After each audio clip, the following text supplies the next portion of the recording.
Yeah, let's. Also. Do you know? Oh, and then Edie. Yeah, Chelsea said she would be here. Edie, I have not heard from.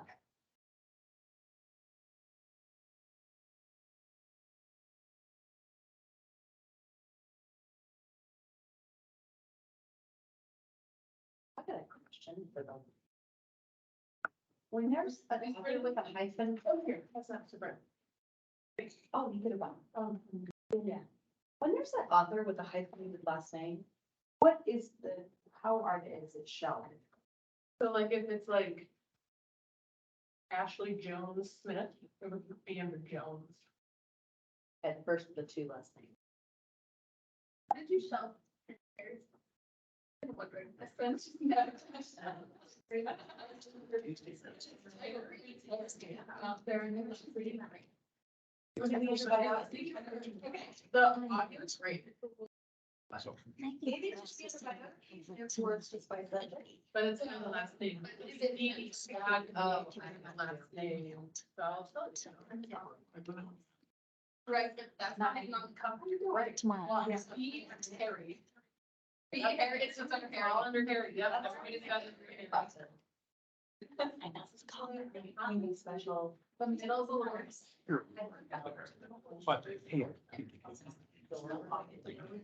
all on. I just bashed.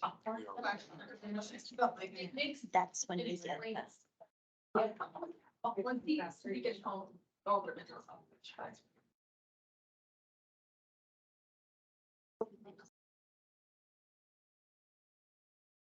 So right, you're still. For another 20. Yeah.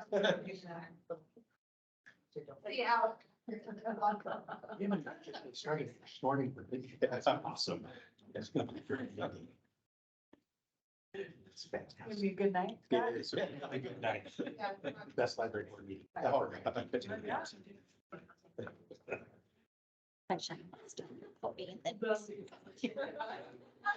If there's a quorum request for this, it's all over. Shut No, down. We're done. I'll get barred from serving on any public commissions or boards. Too much fun. Too much fun. I know as soon as we start, then The library will close. See? The public computers will shut down in 20 minutes. The restrooms will close in 15 minutes. Thank you. okay. I'll call this meeting to order. It's 7:01. All right, roll call. Chair Marie Hotta. Here. Vice Chair Andy Sakaris. Here. Maggie Burns. Here. Bryn Dunning. Here. Scott Gilbert. Here. Gina Olberding. Here. Dina Phelps. Here. Amy Wilson. Here. And City Council Member Chelsea Noonenkamp. And Inglewood School Liaison Dwayne Tucker. Present. We do not have Edie Hughes present. Staff, we have Bethany Lafferty, Library and Cultural Arts Commission Manager. Cultural Arts. I said, okay, and Cultural Arts Manager. That was a long title. All right, thanks. All right.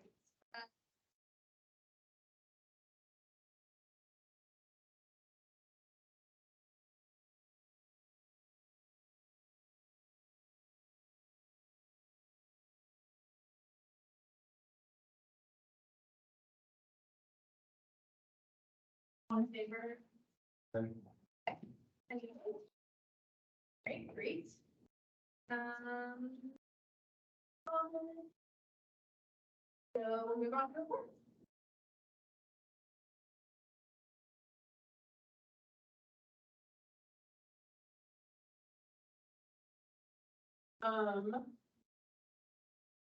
So April was when we started opening on Sundays again, so there was 2 Sundays we were closed and 2 Sundays that we were.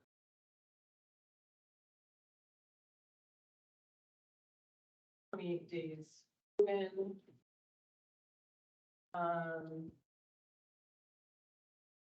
attendance, I wanted to pull up from last month.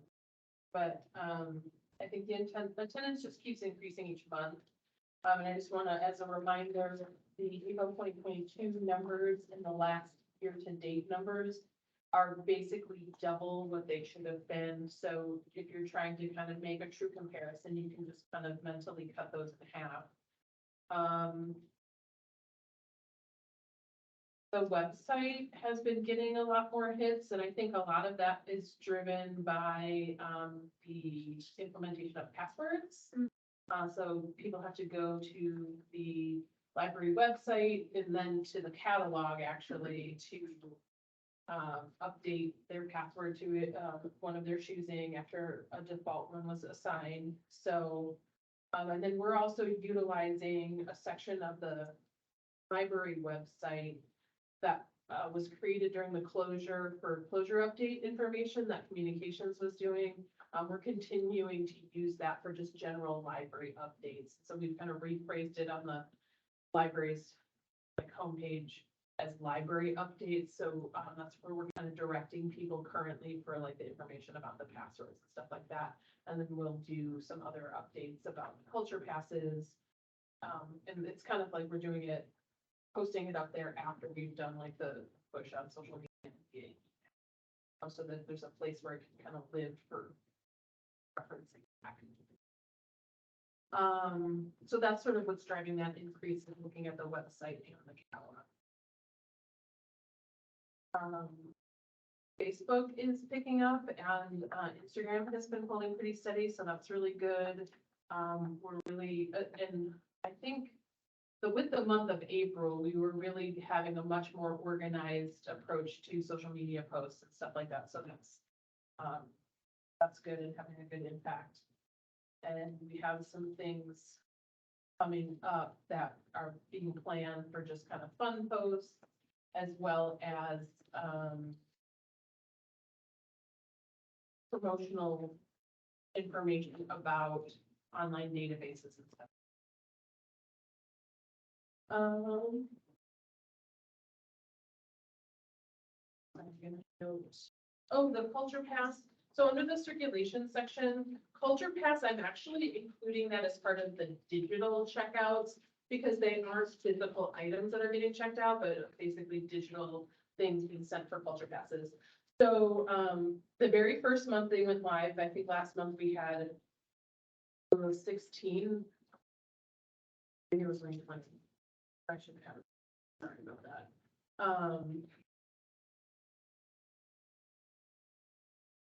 It was 18, I think. Yeah, so just about double from the previous month. And for April, there was 18 passes for the Denver Museum of Nature and Science, 11 for the Butterfly Pavilion, 6 for the Botanic Gardens, 3 for the Colorado Railroad Museum, and 2 for Dinosaur. So that's exciting, and with the formal promotion that we did during National Library Week, we were receiving a lot of calls and emails asking us questions about it. So, and we do have a little promotional flyer in the shape of a ticket inside of our new library card holder brochure. So hope to see those continue to increase. We're really excited about that at the booth. Yeah. And then for programming, the children's programs have been going really well. One of the outreach items that was that they attended for April was the Spring Festival Shop and Hop. It was estimated a little over 1,000 people were interacted with at that. And then the Maddox Literacy Night had over 3. Then teen programs are still going pretty well. I know that we increased the teen programs throughout the summer, so I expect them to increase more during the summertime. And then their outreach program for middle and high schools have been continuing to have good attendance. And then one item of note that I was super proud of is that the adult programming did have one outreach event. We managed to get to the Active Aging Expo at the Malley Center right at the end of April. And there were about 40 people interacted. Forgot how many library cards they said, but they did do a few library cards at that event.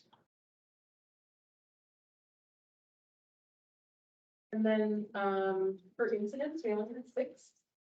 4 were, just single day exclusions. And 2 others were, one was for vandalism, a vehicle in the circle, and then somebody just came in to ask for help for calling the police. And I forget, I actually forgot. I think it was another similar thing where we were just calling for assistance for somebody. But just going back to look at, last month in March, the previous month, we had 9, January, we had 1.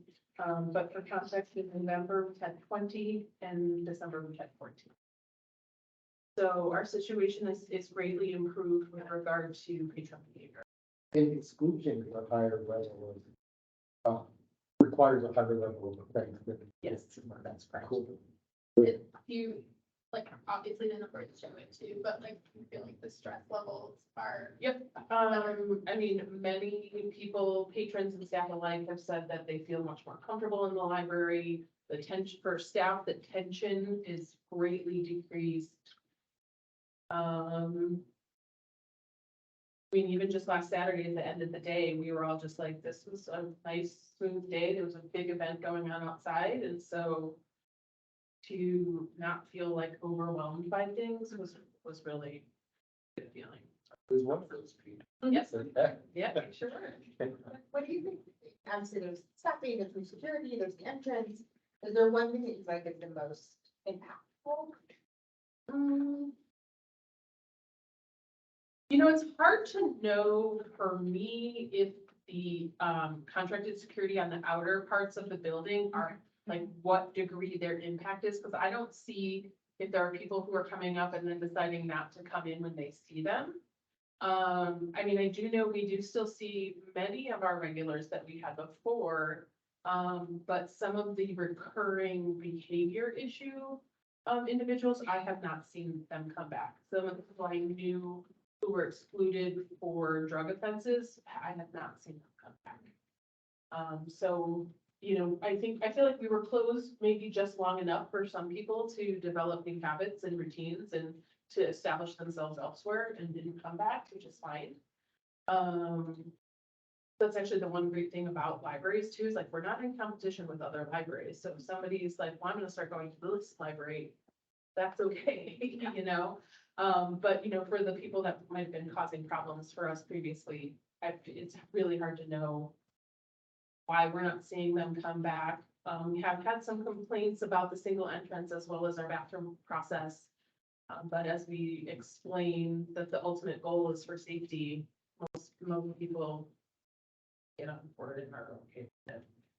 But I do think the additional staffing helps. We had one day last week, 3 people called out sick, which was really tough. But we still had, because I think it was last Tuesday night, we still had about 5 people on the floor. Like 3 months ago, we might have only had 2 people and would have to close. I mean, the night we presented to council on January 3rd, we had to close at 5 o'clock because I only had 2 people here. So that's another big difference, is that we can just provide better service because we have enough people. Even when folks are calling out, it maybe strains us a little bit, but we can still, you know, carry on. So that helps a great deal. Do you think weather is sort of playing into this, that it's sort of not too hot, not too cold right now, that I sort of don't trending? honestly know. I mean, I feel like for me, I still need more time being here to really understand how the weather impacts people. Coming from a place that was generally hot in the summer, extremely hot in the summer, like we had cooling centers rather than having, you know, warming facilities in Nevada, but, because I think, I mean, we definitely had some serious issues through the summer last year. But then it got really tense in October, November, December. So I guess it may change, you know, as we get back into the winter months. Time will tell. But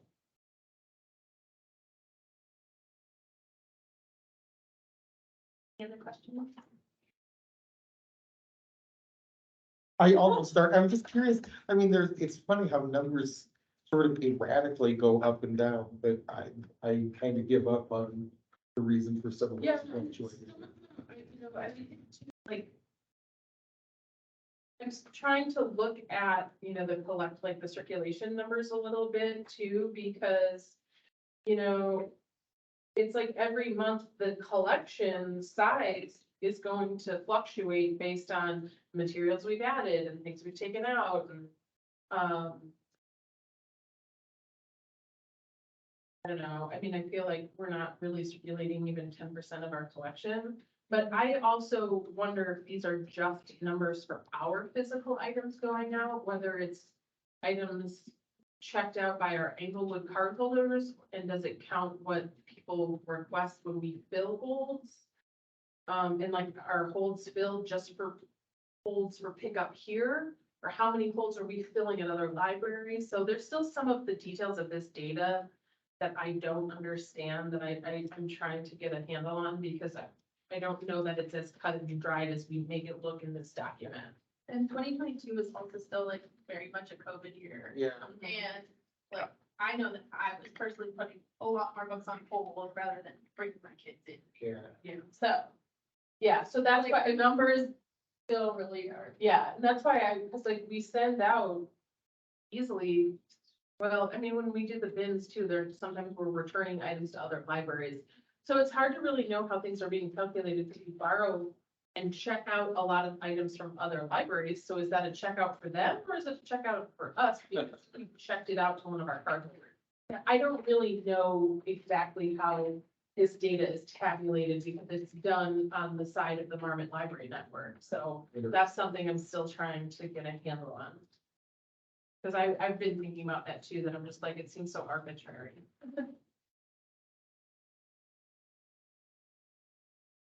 Right. It's the action plan. So updates for the action plan, made some really great progress with the volunteer, program. We formally launched our recruitment on April 28th, which was closing out the National Library Week. And I think as of like this week, I think we actually now have about 20 completed interest forms for potential volunteers, and our librarian Hannah is reviewing those interest forms and is working on like an introductory email to let them know about the first orientation, and then establish, you know, schedules and stuff, and she's working on this, like breaking down what the assigned tasks would be. I think a majority of the interest. The library will close in 15 minutes. Please bring your items to circulation for checkout at this time. The public restrooms are now closed for the evening. Public computers will shut down in 5 minutes. Please save or print your work now. Some of the interest forms were pretty heavy in certain areas, and everybody wanted to do this one thing. So we're kind of gonna work on how we can beat those out a little bit. And then, so the first volunteer orientation, is gonna be planned for Thursday, June 1st. And is that number of applications what you expected? Did you want more? It's honestly more than I was expecting. Cool. Because I think initially we were kind of like, we were hoping to get about 8 to 10 volunteers. So we're basically got twice as many as we were expecting. And so we're also kind of pivoting what projects we're gonna do. And we might even see, depending on their interests, like we might have like half the group start the first orientation and maybe 2 weeks later do another one to make sure that we can get everybody started. Because that's, I mean, if you think about it in an employment sense, you don't just start 20 people with, because I only have one person that's coordinating all of this. So we might do it in 2 phases if everybody's like, we want to start right as soon as possible. So we might split it up. So like we'll do the orientation, and I guess I misspoke. We'll do the orientation, and then we might do some more training into assignments. So we're working on those two. But definitely excited as a response. There's a little like free text area for people to comment about any special skills or interests that they have with regard to, you know, volunteering in the library. And just about every single person was like, either I'm new to the community and want to get involved, or I really love the public library and just want to give back to my community. And it's just a lot of really positive stuff like that. So it's really encouraging to see. And will these be just one-time projects, or are you anticipating that these volunteers will help over the course of a quarter or half a year, or are they kind of committing to a year? I think what we were trying to, we didn't want to say we want you to commit for a whole year, because that's kind of a long time to ask for a volunteer. Yeah. So I think we might, give the option of like, do you want to revisit your, volunteer schedule in 3 months or 6 months and kind of look at it in a shorter stretch? And just kind of renew it, based on their availability. Because, surprisingly, some of the people we had were younger that might potentially be students. It's hard to really know for sure. But if like they're in school and like they have more time during the summer and a little bit less, once they get back into classes or something like that, they may want to change, their volunteer, commitment a little bit. So we'll do it based on a little bit shorter time frame. But the idea is that this is kind of an ongoing thing that will continuously have things for them to work on every time they come. Make the most of the training. Yeah. Yeah. Great. Yeah, super excited about the volunteer. And then the Culture Pass program is really off the ground and running. The last time I checked, when I put this together last week, there was the website had 9 of the organizations listed in it, like on the, yeah, we're still in this, oh no, Wings of the Rockies is on there now. So now we have all 10 of them on there. That was the last one we were waiting for. So it was on the like reserve page, but not really on the info page. So now we have 10 organizations that are all available, and we just continue to promote the program. And then we have gotten all of our book club kits entered into the kit keeper for checking out reserving kits. And the story time kits are still being cataloged and like entered into it. And then we're working on our collection of board games. And so once we have all of those 3 things that we like already have the physical items for, then we'll launch the kit keeper. We do have to make a couple tweaks to how, what kind of information is entered for reservations. And then we need to change a few things on the library catalog side. Because like for book club kits, you can currently place a hold request for them. But we want to drive people to the kit keeper to request them and reserve them through the kit keeper rather than placing a hold, because the hold request kind of indicate that you want it like ASAP. So we want to set it up so people can reserve them in advance. And if we have both features, they're kind of in conflict with each other. So we'll be discontinuing the hold request, and the book club kits will remain being available only to in-person checkouts to Englewood like card holders. So we don't fulfill hold requests from other libraries with our book club, if that makes sense. So we don't send those out in a courier. Can I ask a question? Dave, what were the new participants in that culture cast? So all of the ones we have are the American Museum of Western Art, Butterfly Pavilion, Colorado Railroad Museum, Denver Botanic Gardens, Denver Museum of Miniatures, Dolls, and Toys, Denver Museum of Science and Nature and Science, sorry, I said that backwards, Dinosaur Ridge, Molly Brown House, Rocky Mountain Quilt Museum, and Wings of the Rockies. Yeah, so as of right now, there was still a few other ones we like reached out to, but never really heard back from. But because 10 is a really great number to offer, we're not like bending over backwards to get these other ones up and running. We'll just see if we want to revisit that at a later time. So we're gonna just stick with the 10 for now.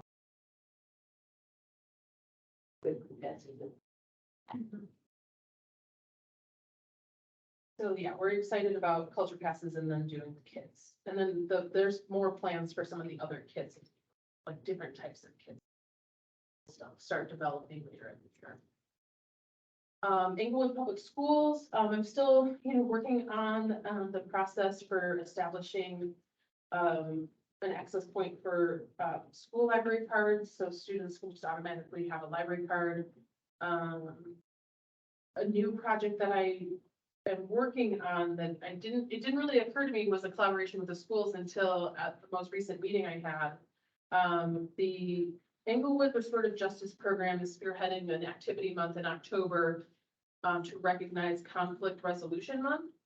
And so the public library, the restorative justice program, the police department and the Englewood Public Schools are all working together. We have representatives from each of those groups working on activities for the month of October. So that's kind of fun to do, and I'm helping out with more of the piece of like doing either a series of movies or book discussions or a combination of the two throughout the month, and then supporting the school with like recommended books and things like that, and making books for the students. And then there'll be a culminating event, which I think is gonna take place here in the Civic Center, but it won't be in the library, it will most likely be in the A resolution on October with a council, for public principles as well, so it might be interesting to see if we can tie it together, because sometimes in the resolution you highlight like. Yeah, there is a resolution in the works, because I think they did one last year, but it was just sort of like a one-time thing, so I think the resolution proposal this year is to make it kind of a recurring standing thing. I think the more we can like connect it, highlight the opportunities, and having right there when we do it, like it'll just help make it more. Yeah. Exactly, so that's the plan. So I'm excited about that. It was definitely interesting, talking with the two people from the school, because they're kind of in the social work department, so it's interesting to get just some insight and feedback from them about stuff. So that's sort of like a separate thing that just kind of came up over the last couple months that occurred to me. It's sort of a partnership with the schools, because they are involved in that activity.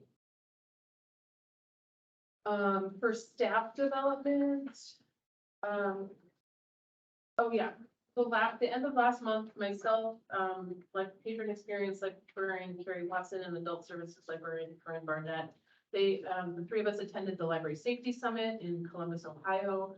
It was hosted at the first full day was at the Columbus Metropolitan Library main location, and then the second half day was at the Columbus Art Museum. And so it was a really good, informative, kind of mini conference to go to learn about what libraries of all sizes are doing with regard to safety and security. There's definitely a lot of large library districts that are present. The library will close in 5 minutes. Please finish your work and head toward the exit. Thank you. But within a larger library district, they had some branches that experience difficulties and some branches that don't at all. So we definitely relate a little bit more kind of on that branch level. But it was definitely helpful to learn about kind of staffing structures for safety personnel, training models that libraries are using, not just for safety personnel, but for all staff. Was really interesting to me, because what I'm struggling with is how do I deliver the training when we have staff that have to be on the library floor? Because I can't close the library all the time. Like, what are some effective ways to deliver training, and how can I do it on the front end when people are just starting as well? So getting some ideas for that was super helpful. So Carrie and Corinne and I had a debriefing meeting last week to go over a few things, and then we have some other stuff planned to kind of further debrief from the conference and see how we can adapt some of the things we learned to our situation. That was definitely well worth it, and thank you for the board support for our attendance, for our registration. But we all really enjoyed it. Library marketing, we had a really great response to our social media post this month with the National Library Week stuff, the volunteers. I think we did the culture passes the same week, and we're starting to figure out some different approaches for our current email system.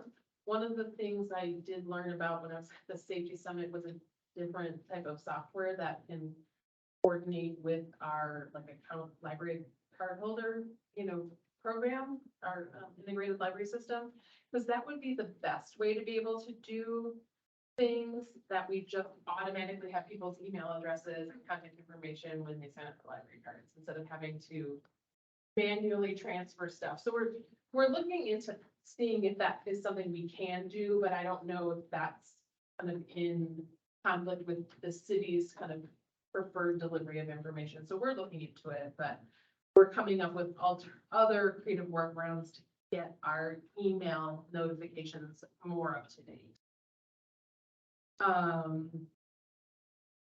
And the children's department, I learned, last week when I was kind of doing my deep dive with the children's team, they have like a flyer with a QR code that allows people to sign up for that email, notices. And so I've been talking with Corinne about developing the same thing for adults or people who just want general stuff. We might put it in our new brochure or like a new card holder brochure so people can sign up right away. So like those are some of the approaches we're thinking of doing if we're gonna continue just sticking with the service that we have. So. And of course, doing the raffles at the various events, that's another method for collecting content. So that's pretty much it. Are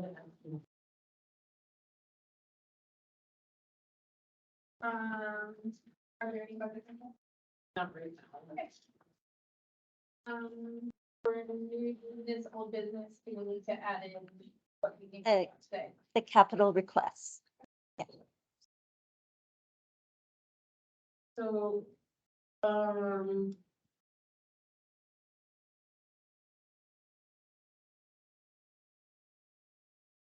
okay, so.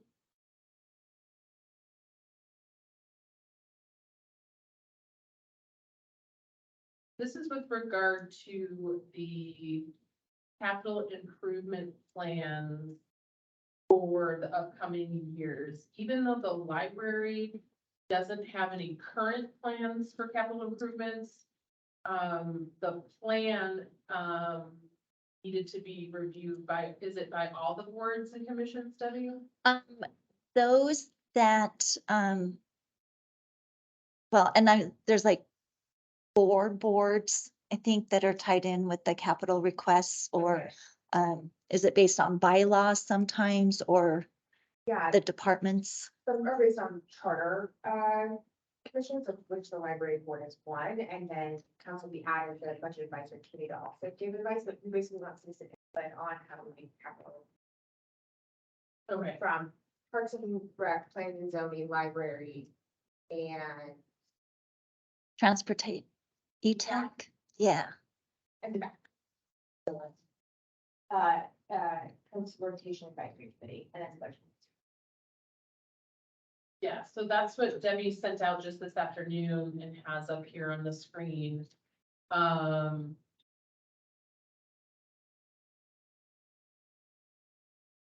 Yeah, we don't have anything active in this current plan, but that's not to say that we wouldn't. Yes, Isn't this for 24? Right. yes, right, and that's what, like, it feels like, oh, why should we need to look at this, but it's because, like what Kelsey was saying, that there's these 4 specific boards that do participate in capital improvement planning, even though we don't have one proposed now. The city still wants to have the input of all the boards that can do capital improvement. Even if we don't have. it. So what is our task? So, council is asking for input and approval. The board,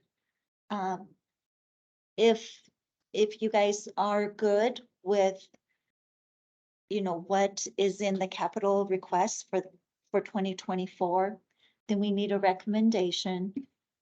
Just saying you approve as presented, that, and understand there are no, requests for the library at this point. You are welcome. I mean, we can go through the list if you would like to rate the requests, what you feel is important for 2024 for department projects. If there is anything that you feel that you would like to add to the request for the library, anything that you've thought, oh, do we need to add this or, as of, next year, going into 2025, we can add stuff in for the library at that point too. That may be when, there are some requests for the library, so. And I actually did think of a question, and I don't know, Chelsea, if you might be able to answer it, because there's these different funds that various capital improvement projects can come from. Would library, anything the library board might recommend for the library in terms of a capital improvement plan? Would it only come from a specific fund, or does it depend on what the project would be? And what the project is, and I believe most of Parkship Library and Golf things do come out of capital.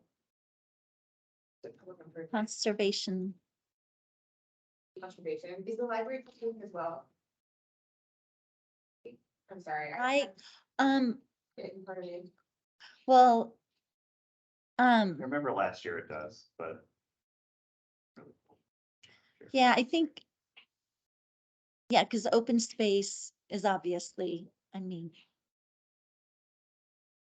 yeah.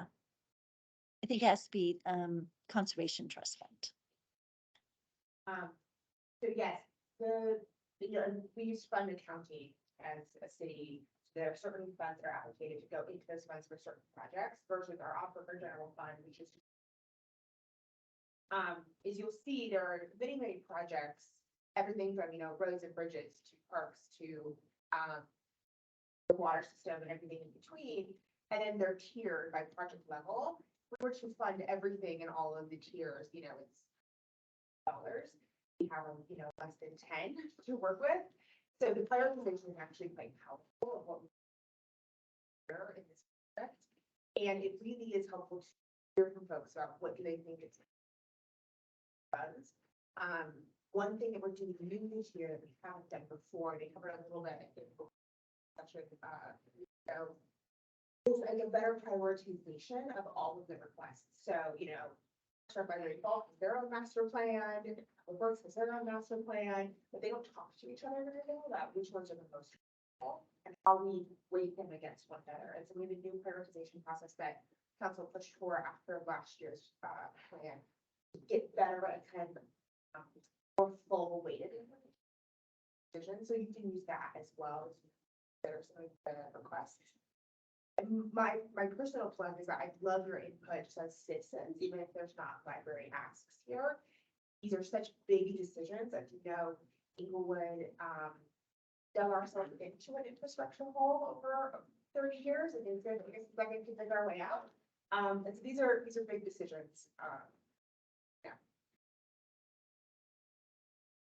Would you like to just hear members what strikes them as possible priorities?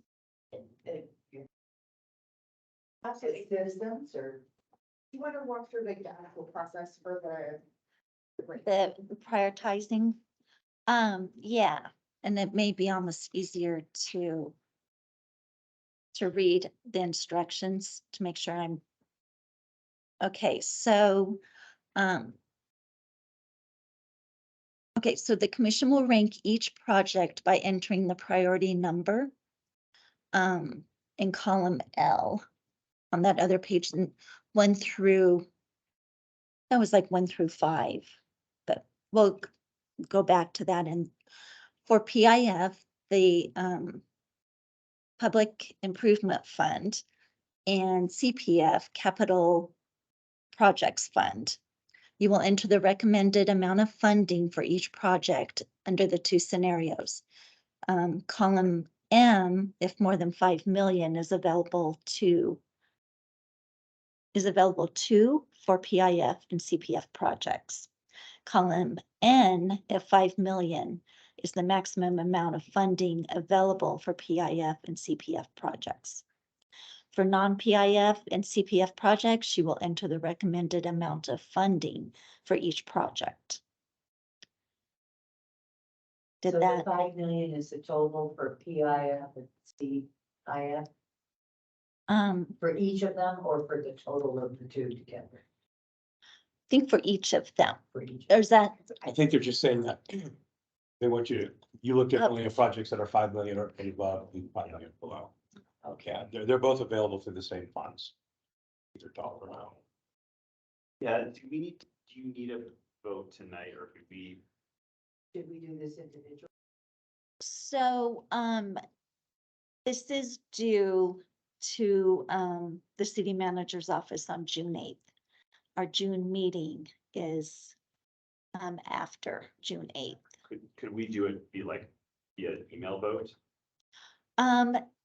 Did, I Or do you I have don't think- consensus from the board on the Yeah. rankings? think consensus.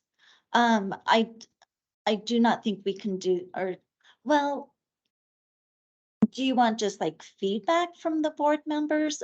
As a board, I think we need to do it at the meeting and not, if, and Chelsea, you can say if, you want to hear from citizens, what's important to, that I don't know if they could even just email you those.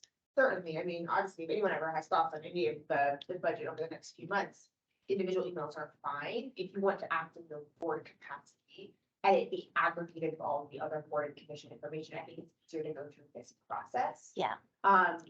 Versus having one off. I do wonder, Kelly, if folks could fill this out, because especially if you didn't with session, I'm away. Like, A little overwhelming. there's a lot, And and let's do the nice build. Don't know what's going on. it's a lot, it's a lot. And so if folks, you know, the board members who are interested, maybe fill it out, and then you could average it or something. I don't know if we do that. Definitely. That is something I can do with, being an Excel document too, makes it easy. Would you guys like to do that? Yeah, I spent some time city craziness budget in Denver. My budget's way more rosy than this, but I think knowing what each one of these are, I'm not sure I even feel comfortable, like. I don't know the difference between the train and the farm, because I'm not with children's, like. It's actually for Like a new train. physical training. Right, but I mean, just if we're gonna sort of rank these, I think a little bit of more research, would be helpful. I mean, looking at it, I would be fine as a board saying like, we support this, like, there's nothing that's shocking in here. But, if you want like really dive in, I don't think we could. Do that. A realistic. I did talk to Jenny today and explain to her that really we only have tonight to do this because the June just does not work with the library boards and our Parks and Rec.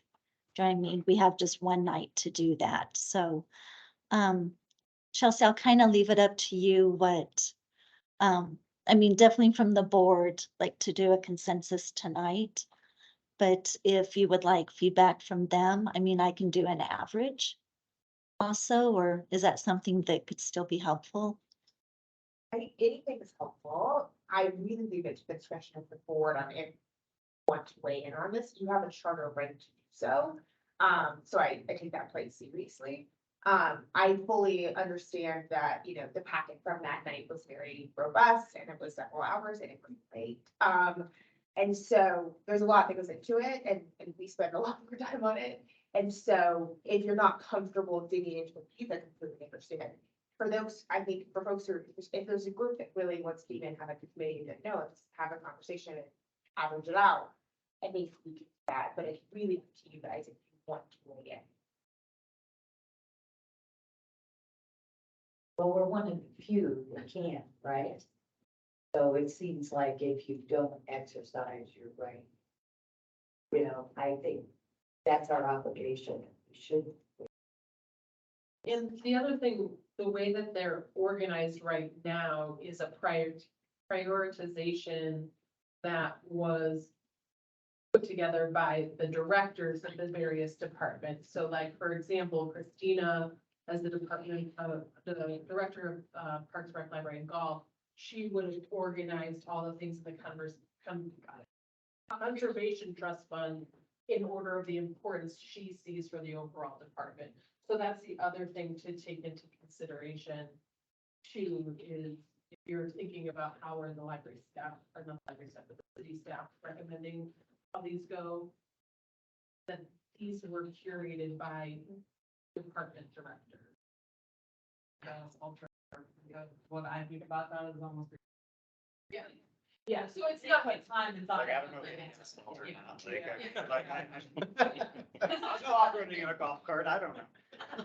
One thing that stuck out to me was like, if you're looking at like the dollar amounts, they don't appear to be in any type of numerical order.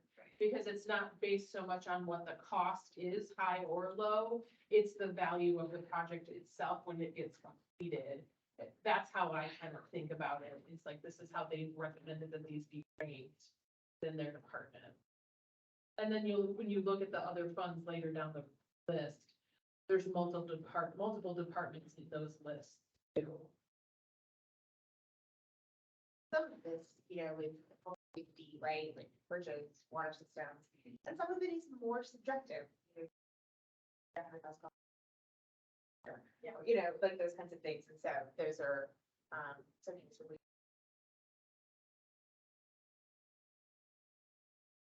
I would be fine either taking a neutral stance or moving it forward. I would not want to vote we disagree or we didn't have time, stance, I think that'll cause more calamity.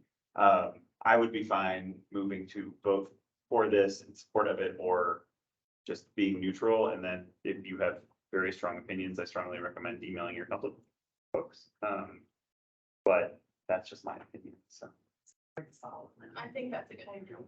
Supporting the directors. Yeah. In their. Yeah. Yeah. Yeah, that context is helpful because I feel very unequipped to make any decision about something I know absolutely nothing about. And then especially. Okay, so I feel like Parks and Rec is gonna do much more work on this than. Yep. And not in a negligent way on our part, but in a. We're not informed. Yeah. Well, and we previously have had things on here where we did prioritize. So then we talked about it, thought about it honestly. Yeah. So I'm sure that they're. It will be on Thursday. Just go put a little sign that says, don't forget, we didn't ask for anything this year. The money we asked for. Yeah. What happens if the things have been asked for in the past? Specifically. Well, I think last year wasn't the study to close all the differences on there. Yeah, and we chose not to put forth the number of capital projects that we were sort of could be because there's potential of the library moving at some point or that sort of piece. My only question on the park stuff is if the parks bond changes, your life will be so much easier. So hooray. But are there sort of lower level priorities that that get moved up, but the citizens haven't even voiced they would need a bond. So I think for the sake of sanity, I'm gonna move that we vote to approve or bless whatever the right word is, this to council.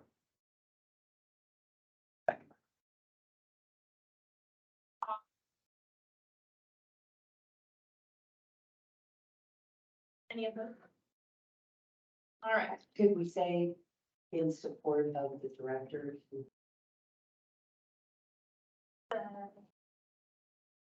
I think are we voting on the plan that's put forth by the Yeah. directors? Yeah. Or sort of. Support for. Yeah. I mean, I think we have to trust the fact that they know their area and their department. I mean, that's what I'm putting my vote in, right? These are not people that I know, but I trust that they know their area of expertise better than I do. If it was a voting system, I could totally give you input on this. Okay, so June 9th is the deadline. If anyone wants to take a really big deep dive and weigh in. June June 8th. June 9th is the next library board meeting. Okay. That's why it kind of doesn't work to do this the next. Right. And if we did want more information, where would we go and look for anything? Debbie can send you the packet Definitely. and the recording of the study session that we had 3 weeks ago, 2 weeks ago. April 24th. It's a banger. Yeah, I'm not saying I'm gonna read it all, I'm just like saying, what's. No, there's gonna be a quiz I- on the 9th. I will Once you send, start, Gina, you won't be able to stop. I will send, the link tomorrow. You will not make it so many next year, if there was some feedback. I turned it off at like 9:45. It was sugar. I stayed till the end because I was like, well, I'm in it this long. 1 second past 9 at every school board meeting, if we're still in session, the anger is palpable from the 7 people in the audience. Yeah. It's like you got. Forgetting all of you. Yeah. Very different experience. Well, Right, thank you. yep. Thank And you. we will, I'll talk to Janie about maybe giving like an extra, like meeting or something like that next year. If they can look at the schedule different Yeah. and how to fit that in, so. Make it easier.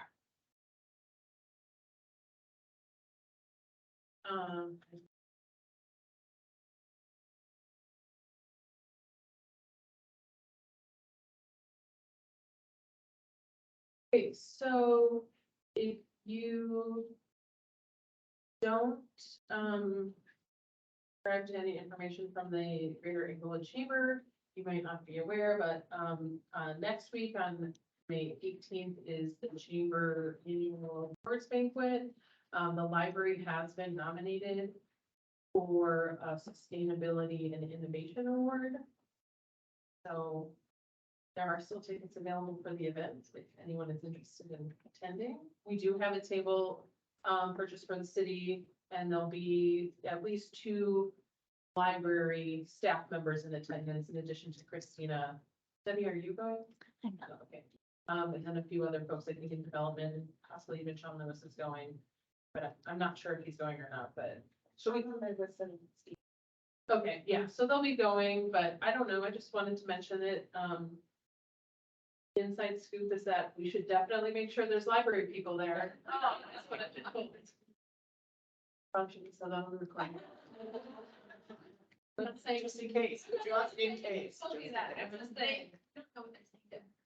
But Just tell them. we do have library people there. I will not be in attendance. I am supposed to be in Greeley for the Colorado Library Directors Retreat. So I won't be at the awards banquet. We do have some folks. I'm saying, where's it at? It is at the Hilton, I think, in Lakewood.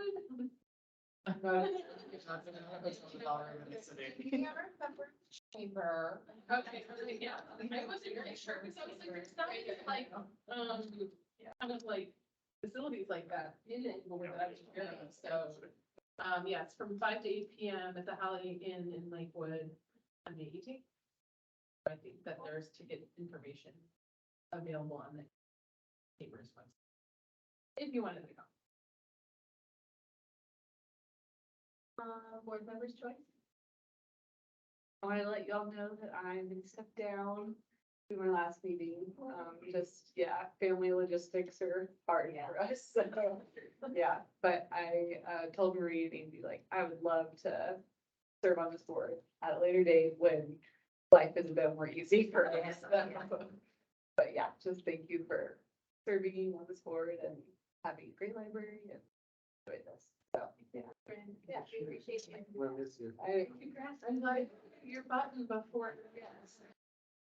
I'm honorary then, so. Get a button. Bryn, will you send me an email? Yes. And all it needs Yeah. to say is just the effective this date. I'm stepping Yeah, down. I can do that. Right, thank you. Yeah. Understanding family. I just wanted to say that I really liked seeing so much library in the magazine. I really appreciated your letter, Chelsea, and yeah, the pictures of the security guards and all that. I actually haven't seen it yet. Oh, Great, yeah. It was great. I got it Saturday. meeting. Wow. There's Chelsea. Oh, it's just- People like it. I almost thought it was from the mayor because they didn't put her picture next to your name.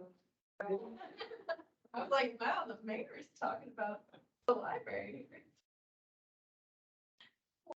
For sure, it's very much like, come back to the library, Yeah. think of that great.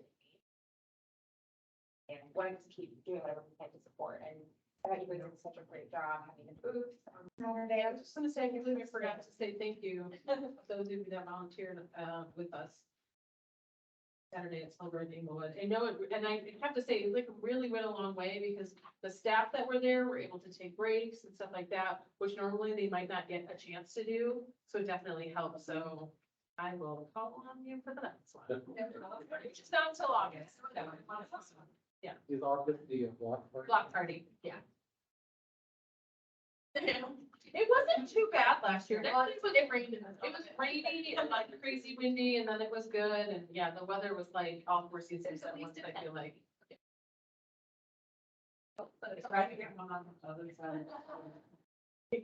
What was the first year they had the block, party, like 17, where it was freezing? Yeah. God, yeah, it's like meeting them. All right, Perfect. yeah, Sorry. please, sorry, I didn't ask for the. No, it's okay. One is, I just want to be sure, and Debbie, correct me if I'm wrong.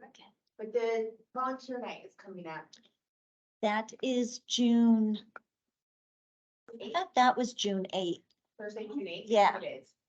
So because we won't have another meeting before then, the city loves you.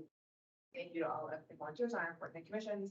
It's a free night at Pirates Cove for your family and for your guests, kids, and the free food. And so please, you can check out more. But when is that? I think it's June. It's, Yeah, it's Thursday. it's June, yeah, it's the same night as Parks and Rec, so the second Monday, Thursday. but it's totally Thursday. So- And Sure. we'll get an email to send out to you guys, so just watch for that. Okay, I would say in the next like week or two. Yeah, thanks for reminding. Yeah, coming, and summer's gonna get full. Yeah. Okay, and then the other thing I just wanted to flag, so for those of you who have been following the housing conversation that we've been having around affordability in the city, the city council gave official direction over the last 2 weeks, and then officially yesterday, at our study session around a housing task force, and that to address housing. There are going to be citizen and resident spots on that for both homeowners and renters, and then several community stakeholder spots as well, from the school district, from our business community. And we'll be looking for people who want to serve on that, very similar to how we structured the police reform task force a few years ago. So if you or someone you know has a personal experience or is from one of the stakeholder groups we've been discussing, please let us know your interest. There's some city comps coming about how to apply and how to get involved, but we're hoping for really thoughtful folks to want to be part of funding the race, which is for the city. So there will be like some kind of communication coming from Target's office to, Yeah, probably on our social media and like all the, so For follow. people that follow the apply. channels. Yes, just wanting to raise that flag. Anyone's particularly attached. it's like housing affordability that. So the objective of the task force will be to determine what Inglewood's housing goals are and to develop a comprehensive housing plan for the community. And then to come up with creative ideas both for how we can create the housing that we need at all different income levels and for all different demographics. And then also how can we seize on some of the opportunities as Proposition 23 and some funding creative ways. As effectively now as conference. Anything from? Yes, we obviously have a sort of a looking in on that discussion, right? Because majority of our teachers can't afford to buy a house in Inglewood. So I would like to talk to you for just a second after this. We had, you all are well familiar with the Elevate Inglewood cohort. 3 or 4 weeks ago, they took their annual stop at the school district and talked to myself and our superintendent. We managed to strong arm a few of those people, including Gina, to come back. Was that this week? Last week? Say Tuesday? Man, what is today? I don't even know what today. I asked you what day it was when I got it. It was last Thursday. We had some of the Inglewood Elevate people, we had asked them specifically to come back and help us, sort of like what you have on the plan here, to help us come up with ideas around how do we tell our story? What is our story at Inglewood Schools? And what are the mediums to tell that story? It branched, you'll love this. We had an extensive couple of sheets on volunteers. volunteer opportunities. But it was a great conversation and would you, I mean, I thought the buzz in the room was fantastic. We got a lot of great ideas. We're looking at sort of recrafting how we do communications and telling our story and where do we do that at? And I thought it was a fantastic discussion. So that was wonderful. Next Tuesday's board meeting, we'll start an hour early at 5 p.m. We'll be sort of having a information session for any potential or people that are potentially interested in running for the 2 open board seats in November. So if any of you are interested in that, come on by. And then we are still finishing out sort of making some staffing adjustments due to budget cuts. And that we started some of that work. It will continue through the end of the fiscal year, and then we will kind of get all those adjustments. And then between now and the end of the school year, which runs till I think the last Friday of May, there's multiple events every single day at all the schools. So at all the schools, and then graduation for the 2 high schools is on the 20th. So that's it. That's all I have. Yeah. From memory, we're starting our very first youth advisory board in the city. The deadline to apply is May 12th. I got to be at the Inglewood Middle School a few weeks ago, talking to some kids, asking folks what are the issues that the kids want to talk about, and where it's very kind of find kids for kids, and what we like.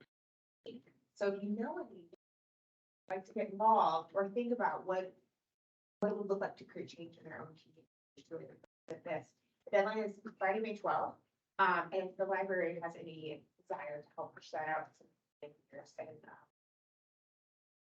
Yeah, we've been working on that. Essentially, the teams that come regularly. 9 to 8. Yeah. probably bifurcate some, like there will be some younger groups and older groups that go back together. Is there a chance they'll finally get used?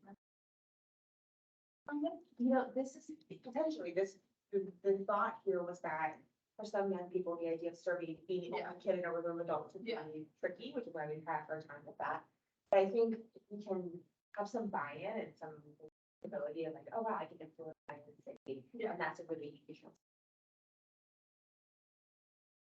I hope that goes well. We have struggled for years to try and do something similar on the school board, to get somebody to come in. I think part of the, the concern is I'm going to be there with these old people, right? So that's part of it. But so I hope that goes well.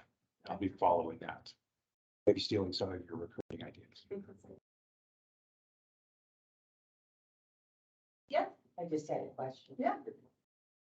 With the increase in property taxes, would that benefits? Well, can I have 30 more seconds? Is everybody ready to roll? Obviously, I can't say anything officially. I think I've told you that the board is contemplating going out for a special mill levy that would be on the November ballot.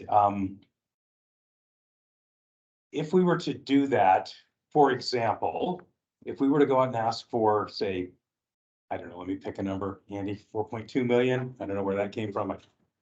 If we were to do that, that would, for a $500,000 house, that's appraised value of $500,000 in Inglewood. If we were to do a mill for the 4.2 million a year, the first year would cost you $60 in extra taxes if you had a $500,000 house. Years 2, 3, and 4 would cost you nothing extra. This is all money that's going to get collected again anyway, and it's either going to go back to the state or we can try and keep it here. So that's a long answer to your question. The answer is yes, that while it causes us challenges in some areas, if we go out for a mill because of the way the structure, and I won't bore you with all the stuff behind how a mill works, but it would, and in years, I think 5 and 6, we've actually projected it would reduce your taxes. I know it's counterintuitive, but the math it's there. So the benefit there of rising home prices is that it makes a mill very, very affordable for people, right? If we get more money, it won't cost them much more. But then we still have challenges of, right, our teachers can't afford to live here. So there's good and bad. So that's a longer answer than you were hoping for. Your eyes are getting heavy. No. The point is that the assessed valuation. Right, right. And it's gonna be interesting to see what happens with, with Gallagher last time and what the Right. state's looking at is sort of moving this out to, was it a 5 or a 10-year sort of? Yeah, it's 5 years. Five- No one knows what's happening. Right. Like at this point, no one Right. read that. We'll have to keep an they eye on passed that. Saturday, so it's. Yes. But taxes are going to go up, but we can get an extra $4 million through a mill levy, which will not really cost anybody in paying taxes. It's negligible.